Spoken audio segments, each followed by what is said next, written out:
Cops have to deal with all sorts of violent and dangerous criminals every day. But what happens when it's their very own family they have to arrest? Eddie, why are you pushing me? Caitlin, knock it off! This is Officer Kovac, a policeman who didn't approve of his daughter's relationship with 18-year-old Makai Coleman. After tracing his daughter's laptop to the residence, he spotted Makai's car driving by and decided to pull it over. You can get out. You're going to jail. Get out. Have a seat in my car. We'll make shit up as we go. It's immediately clear that this isn't a normal police interaction. That last phrase, "we'll make it up as we go," is obviously unprofessional and quite scary too. Officer Kovac has a personal and emotional connection to this case and has even made an unlawful traffic stop because of it. Even if he did have a valid reason to pull Makai over, he should have radioed for another officer to handle the stop. But instead, he's taking things into his own hands. Any guns, knives, weed on you? What's that? Obviously. Go ahead, get smart before I can do something to you, even more. The passenger side door opening means someone is still in the vehicle, and it turns out to be another of his daughter's friends, but she's still nowhere to be seen. I tell you get out of the car? Did I tell you get out of the car? On a road that's Los Toros. Sales advising a white female on a blue Jeep, find them with a gun. Your dad know my daughter's in your house? Conveniently, Kovac managed to pull them over right next to the friend's house, so he decided to have a chat with the mother after remembering his daughter's laptop also showed her inside of this house. Why is there a computer there? Why would your daughter be in my house? I don't know. You don't. So if I check and you're lying to me, you're going to jail. You could check, and I'm not lying to you. She's getting a ticket because she wasn't wearing her seatbelt, so that's going to cost you $20. Then you know what? Get a warrant. That's fine. I will. The woman politely invites Kovac to search her home despite having no legal obligation to. He tells her that because her daughter wasn't wearing a seatbelt, he's going to write them a ticket for $200, causing the woman to revoke her consent to search. It's becoming clear just how much he's willing to abuse his power to solve his own personal issues. So the woman decides to speak up. Hey, you're making this You're being personal. disorderly. How am I being disorderly? She wasn't wearing a I seatbelt. was wearing my seatbelt. You're making this personal. You want to take my daughter because you think your daughter is in my No, house. she wasn't So wearing a whatever you seatbelt. call it, I'm going to call 911. Realizing exactly what's going on, the girl's mother reminds Officer Kovac that what he's doing is both unprofessional and illegal. But in a scramble to prevent the woman from calling his colleagues to the scene, he decides to let her daughter go without a ticket before discovering something nobody could predict.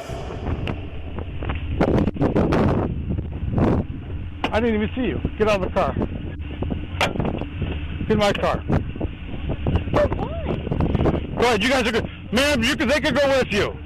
The officer's daughter, Caitlin, had been hiding inside Makai's car the entire time, obviously terrified of what her father might do to her and her friends. It turns out her fear wasn't unfounded, as he proceeds to essentially kidnap his own daughter by forcing her into his vehicle. Get in my car. Goodbye. You can't take me. I am 18. You have to give me a reason. By law, Eddie, why are you pushing me? You can't! Caitlin! Knock it off! You don't want me! I know! Why you can't do this? Yeah, she did nothing. I'm an adult! Get in the car. She's going to the hospital.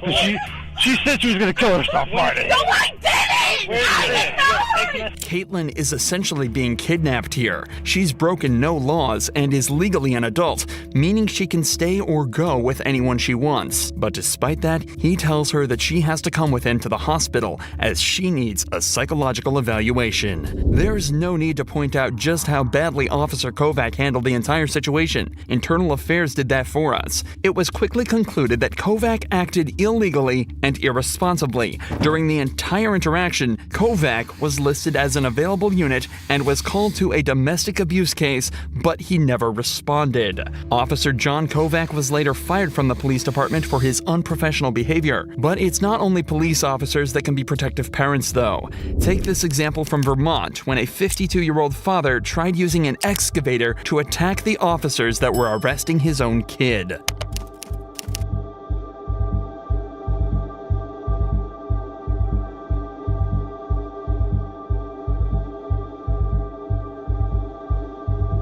What you're watching is essentially two people threatening each other with deadly weapons. The cops are in an extremely tough position here. They have to keep control of the detained suspect while also talking down his father, all while in a life or death situation.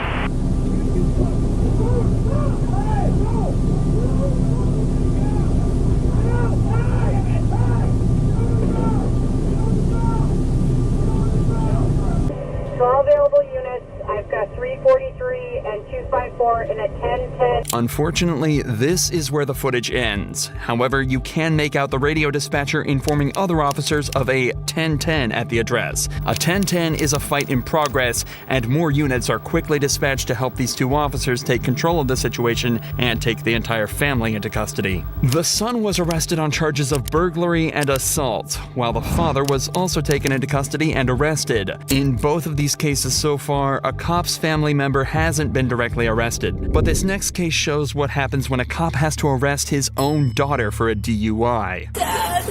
You stop with this shit, you're arrested for DUI. On the 28th of December 2022, a witness had observed a white vehicle strike a traffic light and then quickly drive off. A part of the vehicle's bumper had fallen off in the road after the hit.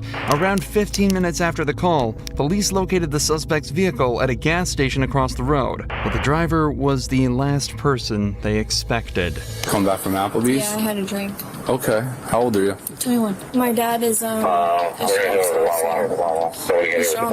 Listen, your bumper's in the road over there. Did you just hit that pole? No, I promise I did not. No? The very thing 21-year-old Teresa says is that her dad is an officer with the local PD, possibly hoping that he'd come and get her out of the situation. But the cops at the scene are sure that things are way past that. You left Applebee's. Yeah, I left Applebee's. You cut through the plaza. You came out by Lowe's and Chick-fil-A. Yeah. Did you hit the traffic pole that's right No, there? I did not hit the traffic pole. This part was hanging off already. I hit a deer in Pennsylvania because I go to school in...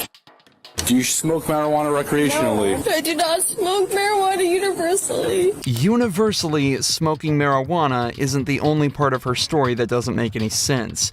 She's saying that her bumper was already hanging off from an accident in Pennsylvania around 25 miles away, and it just happened to fall off right as another car identical to hers struck a traffic light. But Teresa has a trick up her sleeve that might just get her out of this. At least, that's what she hopes. I hit a deer. You see this? I hit a deer before this. You can ask my dad. This piece fell off at the traffic light that you hit, that you knocked over. 6-7. Do you have another unit out with you? You call my dad? He's a sheriff's officer. All right, hang out. Over the course of just a few minutes, Teresa brings up her dad over 5 times, obviously praying that he'll be able to find a way for her to get out of this. But before he can come to rescue her, the cops are starting to zero in on what really happened and begin to get at least some of the truth from Teresa. Did you drive away because you're scared because you maybe had one drink and you think you're drunk? Yeah. And you might get arrested, but you don't seem like you're drunk? Yes. So you want to just tell the truth? Yes, I'm telling you the So when after Applebee's, did you hit a traffic pole? You can't miss it. It lights up. It's red, green, and yellow. I hit a curb. You hit a traffic signal. No, I hit a curb. Yeah, you went up the curb, you hit the traffic signal fell down, and you I left. was texting. If you just call my dad, he would tell you. Well, He's a sheriff's officer, here's the thing. I promise Your dad, the you. sheriff's officer, wasn't driving your vehicle today. In just this one short conversation, Teresa admits that she did hit something, that she's more intoxicated than they realized, and that she was texting while driving. 3 driving faults that can each come with their own punishment. So now that the truth has come out, the detectives decide to speak with her father, John. But it turns out he's not there to help her. What's going on? Hey, John, how are you? So your daughter hit a traffic pole. Go back there. Okay. Where's the damage on the car? Okay, the damage on that car, on the car there, I think it was like the front right bumper. John explains that Teresa did hit a deer earlier and that the damage was on the front right bumper, but it was nowhere near as serious as the damage the car was currently sustaining. Can I come out? Are you guys out there? That's up to you. I'll see if she wants you to come out, if she wants, you to drive her home. Yeah, I appreciate it. Let me come out there and I'll see you guys in a couple minutes. Thank you. Okay, all right, sounds good. It looks like Teresa isn't going to be getting the salvation she was hoping for from her dad, and just 5 minutes later, he arrives at the scene to talk with the cops. What's up? So, what she's saying, like, and where the damage was and everything, doesn't really make too much sense. So, tried to get some more information out of her, but and then that piece of bumper there. So, for the other one, was it just like the bumper wasn't hanging like that? Yeah, no. So what it was is basically this was intact. Okay. This piece was missing, and the scratches here. Those were all. That's all from a deer that she. Who's officers? So right now, this is going to be my call. Okay. Supervisor coming out. Okay, gotcha. He's going to be providing all the details. Okay, who's your supervisor? Sorry, John Paul. Not that I'm dude. I'm just asking. The cops who were first at the scene almost seem as though they're expecting John to try and make excuses for his daughter, and get extra nervous when he asks who their supervisor is. Obviously, there are countless examples of corruption where officers, especially those in the higher ranks, are able to use their power to prevent their family from getting into trouble. However, the officers quickly realize all he's trying to do is gather all the information on the incident so he can make a fair assessment himself. This quickly becomes evident as he checks his text messages from her to try and create a timeline of events. I just want to show you this so you can see it. You home 10:39. What do you think time do you think that initial call came? Because she probably hit it and was like, Dad, what the fuck do I do? Somewhere between 10:45 and 11. That's about right. When we're talking to her, she wasn't telling us what she fed all. I mean, lying to she knows, but I'm a cop. She knows. She knows not to do that. Well, maybe she didn't even. Do you think she? I'm not. I'm saying she didn't lie. Yeah. Okay. I want to be very clear about that. But she might not even look at the freaking car to see if there's any difference. However, despite John's willingness to help the officers out, the sergeant at the scene asks him not to get involved, so to guarantee the integrity of the investigation. So far, everything other than Teresa's conduct has been perfect and is a great example of proper policing.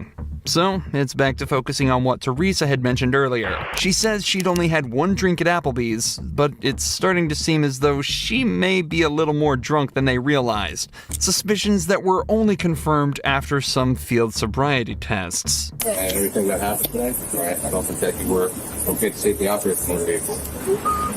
Dad! So, Dad! You got everything? Dad! Where's my dad? Oh, your dad's right over here.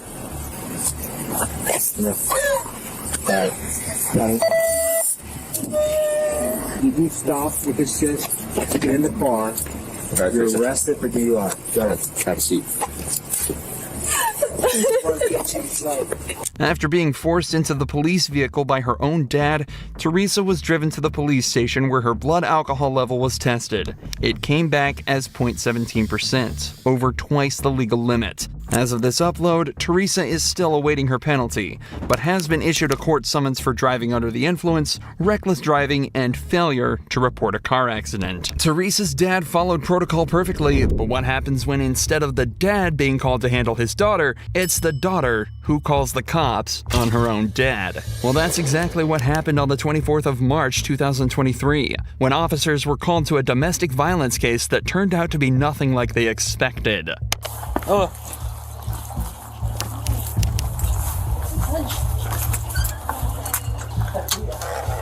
Can you put the dog in a room for me? I will. Can you give me Alright, who called? me? You did? Yeah, sure did. Alright, what's going on? The woman who answered the door tells the police that she had an argument with her father where he threatened to punch her, and she just wants her parents to listen to her and take responsibility for the issues in her childhood. The responding officer immediately realizes he's in for a rough one. When did he threaten to punch you? You want to treat me the way he treated me? Hey! Are you talking to me or are you talking to them? No, I'm not talking. You know, I'm talking to her, making faces. What at I'm me. saying though is you need to be talking to me. I have never once called the cops on someone before, and this first time, and he deserved it. Okay, well he's gonna go talk to him No, separate. not without me. Okay, then do you want us to conduct an investigation or not? In this time, the cops take her father into a separate room where he explains that his daughter had been screaming at him all day. Apparently, she was blaming him and his wife for decisions she made, and he was getting tired of the problems she's causing them. Despite the toxicity of the situation, things stayed calm, at least until the cops found a marijuana pipe in the daughter's bag. But you have a pipe in there that's commonly used to smoke Why marijuana. don't you take this? As well as the wrapping papers, so... Well, go. It's not your purse. You don't have the right it's to called get in it. plain view. Go the way. Plain view. Turn around, put your Blah, hands blah, back. blah. Turn around, put your hands behind your back. I was trying to... Turn around, put your hands behind your... your... You're gonna be under arrest for obstructing if you do not comply. Stand up. off me, you prick. Ow, that's my dick. Oh, that's right. No. Get on my back, Give me your hand. Stop resisting. Conversation. Simple. He started threatening me, punching me, and I thought I had to call you guys for that. Okay. In the scuffle, the woman intentionally kicked one of the officers and resisted the arrest. The cops also searched her bag and found a myriad of intoxicants and illegal drugs. So, they read her rights and took her out to the patrol vehicle. Back inside the house, though, things are only getting weirder. The officer hears a sound coming from the bathroom and decides to investigate further. It happened back there. Something fell down back there. Probably Christine in the bathroom. Who's Christine? A friend of Janet's. Is she allowed to be here? Yeah, It's kind of odd that she stayed in the bathroom the whole time. Does she have warrants? I don't know. Hey, Christine! I need you to come out here for a sec. Unsurprisingly, the mysterious woman hiding from the cops in the bedroom turned out to have warrants out for her arrest and was also put in cuffs. The woman's parents explain that their daughter has been troubled for a long time and has serious trauma from when she was younger. They tell the police that she's currently in therapy for it, which might have brought it to the front of her mind and caused the aggressive nature towards them, but they never mention what the issues are. Nevertheless, the woman was charged with possession of illegal drugs and resisting arrest. The parents weren't charged with anything, meaning their daughter's call completely backfired on her. Drawing from what we know, it seems that the parents were mostly in the right here and had just been dealt a bad hand. Things are completely different for Bruce Adams, though, a father who decided to take matters into his own hands when his son was arrested by abusing his power as a county commissioner. Tell me who I called to find out why he's in jail. You want me to sue the son of a county sheriff? In November 2022, Kenneth Adams was pulled over for running a stop sign. But as it turns out, Kenneth was in much more trouble than he realized. How's it going? Good. What did I do wrong? Good. So the reason I stopped you is you didn't come to complete stop the stop sign? I did. And then you didn't have your turn signal on. I sure did. Okay. I know for a fact I had my turn signal on. Okay. That's why I was surprised you were pulling me over, but whatever. The officer then took his license and ran it through the system, where he would discover Kenneth had a warrant out for burglary and theft of a vehicle. All of a sudden, Kenneth becomes defensive and refuses to exit the vehicle. All right, can I get you to step out of the vehicle with me? What are you doing? No, what's going on? Seriously, what's going on? You have a warrant. How do I have a warrant? I don't know how you have a warrant, but it's on our system right now. You have an active warrant out of 7th District Court here in San Juan. I've gone to, no, that's incorrect. Okay, I've gone well, it's on our system right now. Well, I'm not going to argue with you about it. You're going to go to jail tonight on that warrant, okay? No, I'm not. Dude, this is absurd. Mr. Adams, you do have an active warrant for your arrest. And who issued the warrant, though? The courts have it issued. For what, though?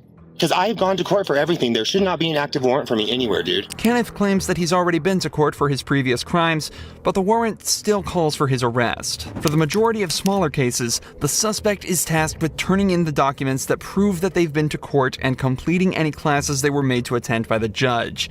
Without those documents, the court cannot confirm they attended anything.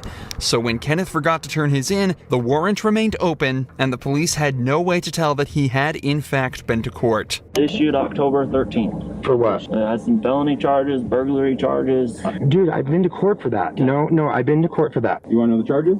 Yeah, I do. So it has 2 burglary charges listed, a theft charge, mischief. That's on my old case.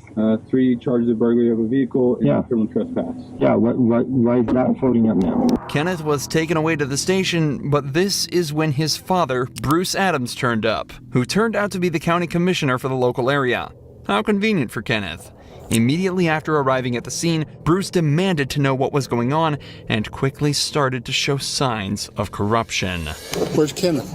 He's in jail. They took him. You already took him to jail? They took him to jail, and I stayed here with the car. Why? For a warrant. Who do I call to find out? To find out the warrant? You're a police officer. Tell me who I call to find out why he's in jail. I gotta be careful with this stuff, Bruce. You understand that? Okay. That's the warrant. Okay, so it says warrant status active, offense burglary, burglary, theft, criminal mischief, burglary of a vehicle, burglary of a vehicle, burglary of a vehicle. He's already been to court over that. You saw the warrant right there. I showed you the warrant. He's been charged with that, and he has a plea in abeyance on all of it. What do you want me to do? I want you to turn him loose. I can't turn him loose, Bruce. Who can?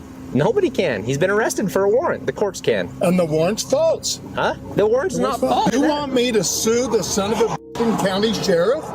because he arrested my kid on a false warrant? The warrant's right there. Bruce is obviously trying to abuse his position and influence the commissioner to try and save his son from the law. But luckily, this officer stands his ground and refuses to cave in. Eventually, though, Kenneth was released from jail, the warrant was withdrawn, and no further action was taken against Bruce.